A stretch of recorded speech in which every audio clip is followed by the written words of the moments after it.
UP में अगर किसी का मर्डर होता है तो जो मर्डर करने वाला तीनों लड़का है उसका अभी तक इनकाउंटर क्यों नहीं हुआ? सर एक भी एक सवाल की बात है कि जब हम बाहुबलियों को खत्म कर रहे हैं, जब हम गुंडा राज को खत्म कर रहे हैं, तो वैसे लड़का जो आके इस तरह का घटना करता है उसको क्यों नहीं मार दिया जाता? अब तो ये भी एक सवाल आता है sir.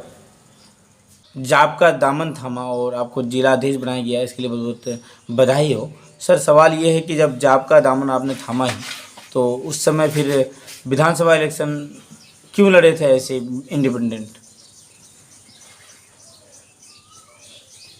Sir doctor Bhimrao Ambedkar का एक लाइन है कि जुल्म के खिलाफ आवाज ना उठाने वाला भी पापी है।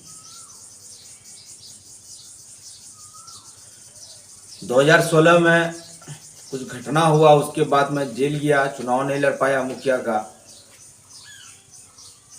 वहां से जन अधिकार ज्वाइन किए, युवा शक्ति जिलाध्यक्ष थे उस वक्त हम।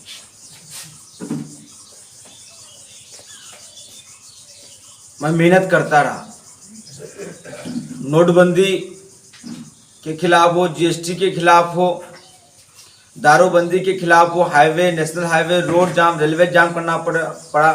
तो माननीय श्री राजेश रंजन और पप्पू यादव के आदेश अनुसार हम लोग लगातार संघर्ष किए, मेहनत किए। टारगेट था, फिर मैदान में उतरे और मेहनत कर रहे हैं आज भी। टारगेट बड़ा है। ये हमारा जो एरिया है किशनगंज जिला,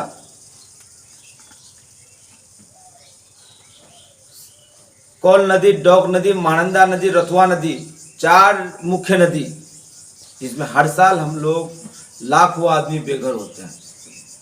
जिस 7 पंचायत से मैं जिला परिषद तो हूँ, उसमें 4 पंचायत, वो 4 पंचायत हर साल हम लोग सैलाब में बर्बाद होते हैं। सर इस जिला में 126 पंचायत, 213 अवैध नर्सिंग होम।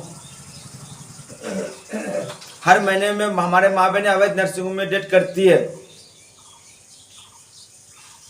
सर इस एरिया से अवैध तरीके से लड़कियों को ले जाके दूसरे जिला में जाके बेचा जाता है। लगातार मैं माननीय श्री राजेश रंजन और पप्पू यादव के साथ रह के संघर्ष करते हुए यहाँ के जनहित के जो भी मुद्दे हैं मैंने आवाज उठाया, मैं काम कर रहा हूँ, मैं आगे काम करूंगा।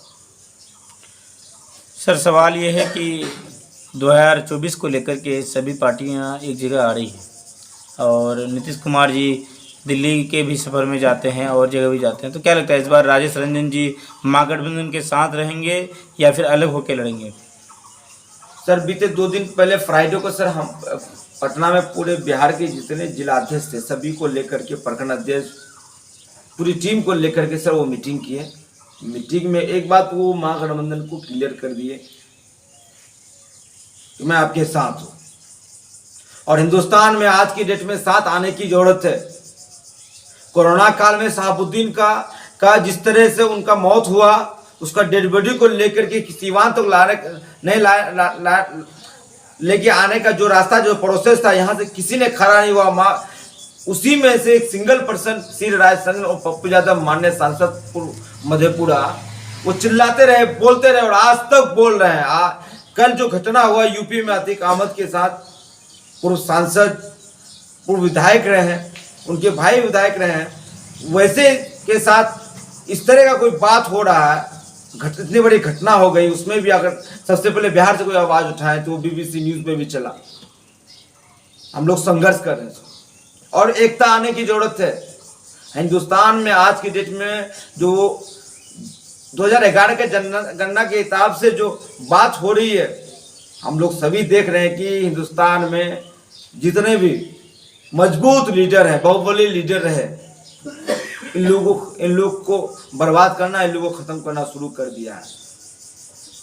20 साल का एक लड़का, उसको इनकाउंटर, सर हम लोग भी रामायण पढ़े सर, उसमें रावण का क्या रोल था, राम का क्या रोल था, हनुमान जी का क्या रोल था, हम लोग सर उस चीज को पढ़े हैं, मैंने देखा भी है।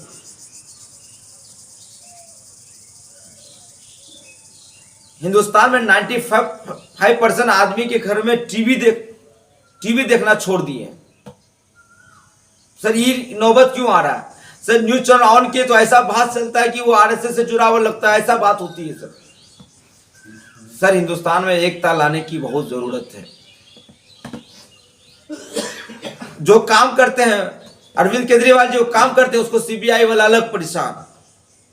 सर किसी को ये लोग नहीं छोड़े, सबको एक प्लेटफॉर्म में आज के डेट में अगर नहीं आते हैं तो हिंदुस्तान आने वाले समय में 2024 के बाद डॉक्टर भीमराव बाबा साहब अंबेडकर उनका जो संविधान है, इन लोग जिस तरीका से काम कर रहे हैं, कानून कोर्ट कचहरी सब बंद, अपना कानून 2024 के बाद 1/3 अगर बहुमत उनके पास आ जाता है तो ये संविधान भी सर हमको नहीं लगता कि आने वाला समय में संविधान रह सकता है हिंदुस्तान में। बहुत सभी को धर्मनिरपेक्ष जो हिंदुस्तान सभी धर्मों को लेके चले हैं, जो भीमराव अंबेडकर जो अपना संविधान लिखे हैं, जिसको जो हक देना है दिए, ये सब खत्म हो जाएगा। सभी को एक आज की डेट में हिंदुस्तान में से सभी को एक प्लेटफॉर्म में आने की जरूरत है, नहीं तो इस हिंदुस्तान में एक भय का जो माहौल बन रहा है। सर हम लोग सभी जान रहे हैं कि जो वहां पे जो लड़की गोली चलाए उसका तरीका, सर वो मैं कॉन्फिडेंस के साथ ही कह सकता हूं कि वो जो गोली चलाने का जो तरीका था वो ट्रेनर है। उनके घर वाले बोलते हैं नसीरी है, गंजीरी है। सर हम लोग को डर है कि नशा करने वाला जो गरीब फैमिली का बच्चा है सबको उठा के कहां से क्या घटना कर देगा। सर हिंदुस्तान में कोई ठिकाना नहीं है। फिर ऊपर से नारा जय श्री राम का सर नारा 24 घंटा के अंदर यूपी में अगर किसी का मर्डर होता है तो जो मर्डर करने वाला तीनों लड़का है उसका अभी तक इनकाउंटर क्यों नहीं हुआ। सर एक सवाल की बात है कि जब हम बाहुबलियों को खत्म कर रहे हैं, जब हम गुंडा राज को खत्म कर रहे हैं, तो वैसे लड़का जो आके इस तरह का घटना करता है उसको क्यों नहीं मार दिया जाता है। अब तो ये भी एक सवाल आता है सर।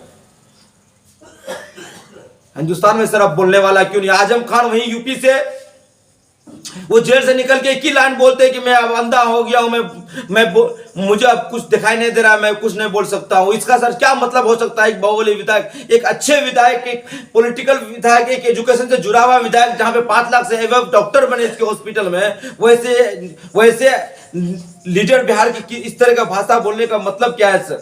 एक भय का माहौल बन रहा है हिंदुस्तान में। सर साबुद्दीन का साथ देने वाला कोई नहीं, उसके लिए आज तक आवाज उठाने वाला कोई नहीं। बिहार में सिंगल पर्सन है श्री राजचंद्र और पप्पू यादव जो आज तक आवाज उठा रहे हैं कि वो जो डेली साबुद्दीन साहब जेल के अंदर डायरी लिखते थे तो वो डायरी क्यों नहीं आज तक बरामद उनके परिवार को दिया गया। पोस्टमार्टम रिपोर्ट आज तक क्यों नहीं दिया गया। सर एक सवाल आता है सभी पार्टी को सर, एक सभी जो हिंदुस्तान में जो धर्मनिरपेक्ष की बात होती है सभी को एक प्लेटफॉर्म में आकर हिंदुस्तान को बचाने की बात करनी चाहिए।